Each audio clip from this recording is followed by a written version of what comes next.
शांति 19/7/1971 अव्यक्त बाप-दादा मधुबन।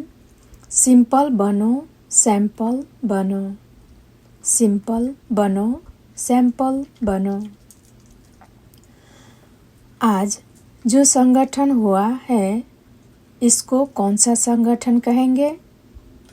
इस संगठन का नाम कर्म के प्रमाण कौन सा कहेंगे? कर्तव्य के आधार पर नाम बताओ। हर एक ने नाम बताए। जो सभी नाम बोले वो प्रैक्टिकल में अपना कर्तव्य समझकर बोला। प्रैक्टिकल में चल रहे हैं तो फिर क्या हो गए? सपूत और सबूत मूर्त। अगर प्रैक्टिस में है तो सबूत मूर्त नहीं कहेंगे। प्रैक्टिकल में है तो सपूत और सबूत मूर्त दोनों ही है। यह ग्रुप सिंपल और सैंपल है। सिंपल बनकर सैंपल दिखाने वाले।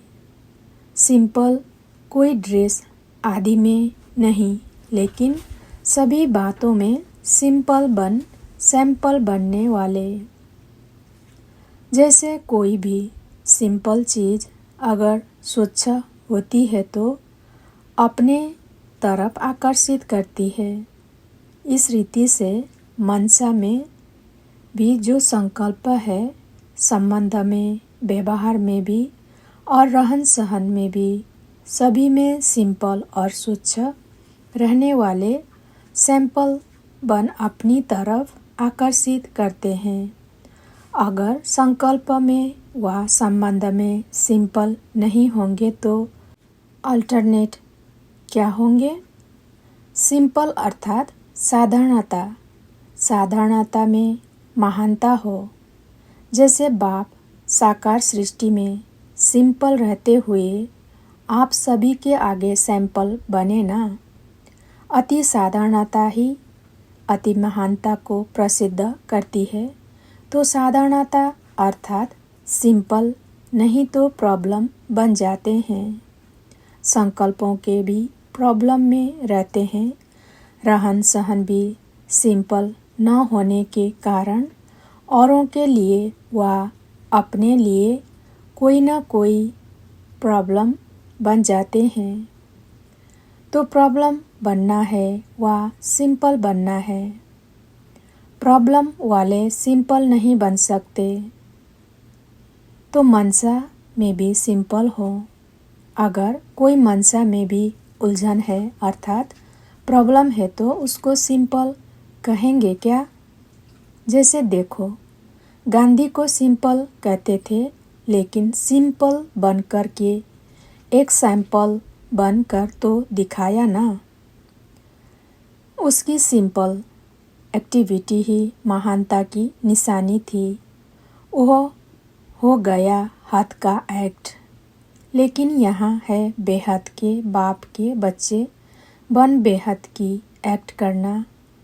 तुम तो विश्व के निमित्त हो ना। जैसे विश्व बेहद का है, बाप बेहद का है, वैसे ही जो भी एक्ट करते हो वह बेहद की स्थिति में स्थित होकर एक्ट करना है। वह एक्ट ही अपने तरफ अट्रैक्ट करता है। तो आकर्षण मूर्त बनने के लिए क्या करना पड़े? सिंपल बनना पड़े। यहाँ दैवी संबंध में भी अगर कोई सिंपल नहीं बनता, प्रॉब्लम बन जाता है, तो रिजल्ट क्या होती है? स्नेह और सहयोग से वंचित रह जाते हैं। जो साधारण सिंपल होते हैं उसके तरफ न चाहते हुए भी सभी को स्नेह और सहयोग देने की शुभ भावना होगी। तो सर्वस्नेही व सर्व से सहयोग प्राप्त करने के लिए व सर्व के सहयोगी बनने के लिए सिंपल बनना बहुत आवश्यक है। कोई प्रॉब्लम तो नहीं है व स्वयं प्रॉब्लम बने हुए तो नहीं हो। चाहे लौकिक परिवार में व व्यवहार में, चाहे दैवी परिवार में, कभी अपने में प्रॉब्लम ना इमर्ज करो, कभी भी अपने में प्रॉब्लम ना इमर्ज करो, ना कोई के लिए प्रॉब्लम बनाओ। अगर प्रॉब्लम बनते हो तो सेवा लेने वाले बन जाते हो। आप हो ईश्वरीय सेवाधारी, तो सेवाधारी अर्थात सेवा करने वाले, न कि सेवा लेने वाले। अगर सेवा लेने वाले बनते हो तो नाम प्रमाण कर्तव्य नहीं हुआ ना। खुदाई खिदमतगार सेवा लेता नहीं, देता है, क्योंकि दाता के बच्चे हैं ना। जैसे बाप कुछ लेते हैं क्या, वो तो दाता है ना। अगर प्रॉब्लम बनने के कारण सेवा लेते हो तो दाता के बच्चे ठहरे। कोई भी प्रकार की अगर एक्स्ट्रा सेवा लेते हो तो यह कभी भी नशा नहीं रहेगा कि हम दाता व वरदाता के बच्चे हैं। तो यह प्रवृत्ति वाला ग्रुप है कि निर्वृत्ति वाले हैं। लौकिक प्रवृत्ति तो समाप्त हुई ना। लौकिक प्रवृत्ति को भी ईश्वरीय प्रवृत्ति में परिवर्तन किया है। जब तक परिवर्तन नहीं किया तब तक अलौकिक स्थिति में एक रस नहीं रह सकते। इसलिए कहा था कि अपना नाम, रूप, गुण और कर्तव्य सदैव याद कर फिर प्रवृत्ति में रहो, जिससे लौकिक प्रवृत्ति परिवर्तन हो। सदैव अपने को सेवाधारी समझने से रोब नहीं रहेगा। सेवाधारी सदैव नम्र चित्त निर्माण रहता है और अपने घर को भी घर नहीं लेकिन सेवा स्थान समझेगा। और सेवाधारी का गुण है त्याग। अगर त्याग नहीं तो सेवा भी नहीं हो सकती। त्याग से तपस्वी मूर्त बनते हो। सेवाधारी का कर्तव्य है सदैव सेवा में रहना। चाहे मनसा सेवा में रहे, चाहे वाचा सेवा में रहे, चाहे कर्मणा सेवा में रहे, लेकिन सेवाधारी अर्थात निरंतर सेवा में तत्पर रहने वाले, वह कभी भी सेवा को अपने से अलग नहीं समझेंगे। निरंतर सेवा का ही ध्यान रहेगा। इसको कहते हैं सेवाधारी। तो अपने को सेवाधारी समझो और सेवा स्थान समझकर रहो। त्याग वृत्ति वाले तपस्वी मूर्त होकर रहो। निरंतर सेवा की ही बुद्धि में लगन रहे तो फिर लौकिक प्रवृत्ति बदलकर ईश्वरीय प्रवृत्ति नहीं हो जाएगी। तो यह ग्रुप नवीनता क्या दिखाएगा जो कोई ग्रुप ने न दिखाई हो। कोई न कोई नवीनता जरूर लानी है। खास भट्टी में आते हो तो अपने में परिवर्तन भी खास होना चाहिए। वैसे तो चलते फिरते हो, लेकिन अब खास विशेषता लाकर अपना नाम विशेष आत्माओं में जमा करा के जाना। बाप दादा के पास कितने प्रकार की लिस्ट है मालूम है? आपका किस लिस्ट में नाम है यह मालूम है? अपना नाम विशेष आत्माओं में कर सको, इसका प्रयत्न करो। विशेष आत्माएं तब बनते हैं जब कोई विशेष कर्तव्य करते व विशेषता दिखाते हैं। तो विशेष आत्मा बन करके ही जाना। मर्जीबा बने हुए हो व बनने के लिए आए हो। मर्जीबा बनकर ही ब्रह्मा कुमार बने व अभी बनेंगे। जब मर कर के जन्म लिया तब तो ब्रह्मा कुमार कहलाया। मरकर नया जन्म लेना, इसको ही मर्जीबा कहते हैं ना। नहीं तो जन्म लेने से पहले ब्रह्मा कुमार कैसे बने? बच्चे तो हो, अधिकारी हो, बाकी है सपूत बनकर सबूत देना। बाकी ब्रह्मा कुमार है तो मर्जीबा तो बन ही गए। मर्जीबा बने हुए हैं, यह स्मृति में रहने से फिर यह शरीर भी आपका नहीं रहा। यह शरीर बाप ने ईश्वरीय सर्विस के लिए दिया है। आप तो मर चुके हो ना, लेकिन यह पुराना शरीर सिर्फ ईश्वरीय सेवा के लिए मिला हुआ है। ऐसे समझकर चलने से इस शरीर को भी अमानत समझेंगे। जैसे कोई की अमानत होती है तो अमानत में अपनापन नहीं होता है, ममता भी नहीं होती है। तो यह शरीर भी एक अमानत समझो, तो फिर देह की ममता भी खत्म हो जाएगी। जैसे ट्रस्टी हो रहने से, अमानत समझने से ममता कम होती है ना, इसी रीति यह शरीर भी सिर्फ ईश्वरीय सर्विस के लिए अमानत के रूप में मिला हुआ है। जिसकी अमानत है उनकी स्मृति अमानत को देखकर तो आती है ना।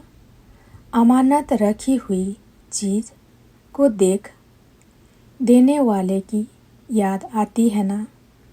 यह तो अमानत रूहानी बाप ने दी है, रूहानी बाप की याद रहेगी। अमानत समझने से रूहानियत रहेगी और रूहानियत से सदैव बुद्धि में राहत रहेगी, थकावट नहीं होगी। अमानत में खयानत करने से रूहानियत के बदली उलझन आती जाती है, राहत के बजाय घबराहट आती जाती है। इसलिए यह शरीर है ही सिर्फ ईश्वरीय सर्विस के लिए। अमानत समझने से ऑटोमेटिकली रूहानियत की स्थिति रहेगी। यह सहज उपाय है ना। अब निरंतर सहजयोगी बन सकेंगे ना। निरंतर रूहानियत की अवस्था में स्थित रहो। यह नवीनता दिखाना जो आप लोगों को देखकर सभी अनुभव करें कि ये तो सैंपल बनकर आए हैं। औरों को भी याद की यात्रा सहज बनाने के लिए सैंपल बनकर जाना। यह ग्रुप सैंपल बनकर जाएंगे ना। अगर एक एक स्थान पर एक सैंपल जाएगा तो फिर सिंपल बात हो जाएगी।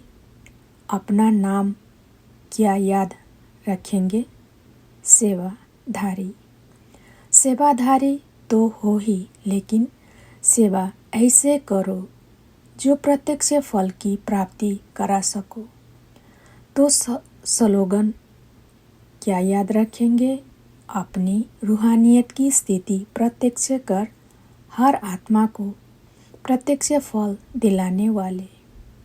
यह है इस ग्रुप का कर्तव्य।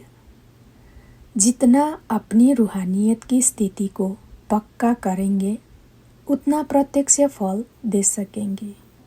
अगर रूहानियत की स्थिति को प्रत्यक्ष नहीं दिखाते तो फल भी प्रत्यक्ष नहीं दिखाई देता।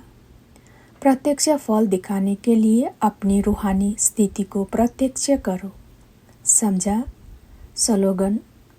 अच्छा, अपने ऊपर छाप कौन सी लगाई? सेवाधारी। समझा ना। मनसा में भी सेवा और यह ग्रुप मुख्य त्याग क्या करेगा जिस त्याग से तपस्वी बन सको। आपकी प्रैक्टिकल दिनचर्या में बहुत करके विघ्न रूप क्या होता है? एक शब्द में इसको कहेंगे रोब। इसलिए रूहानी रुहाब नहीं आती है।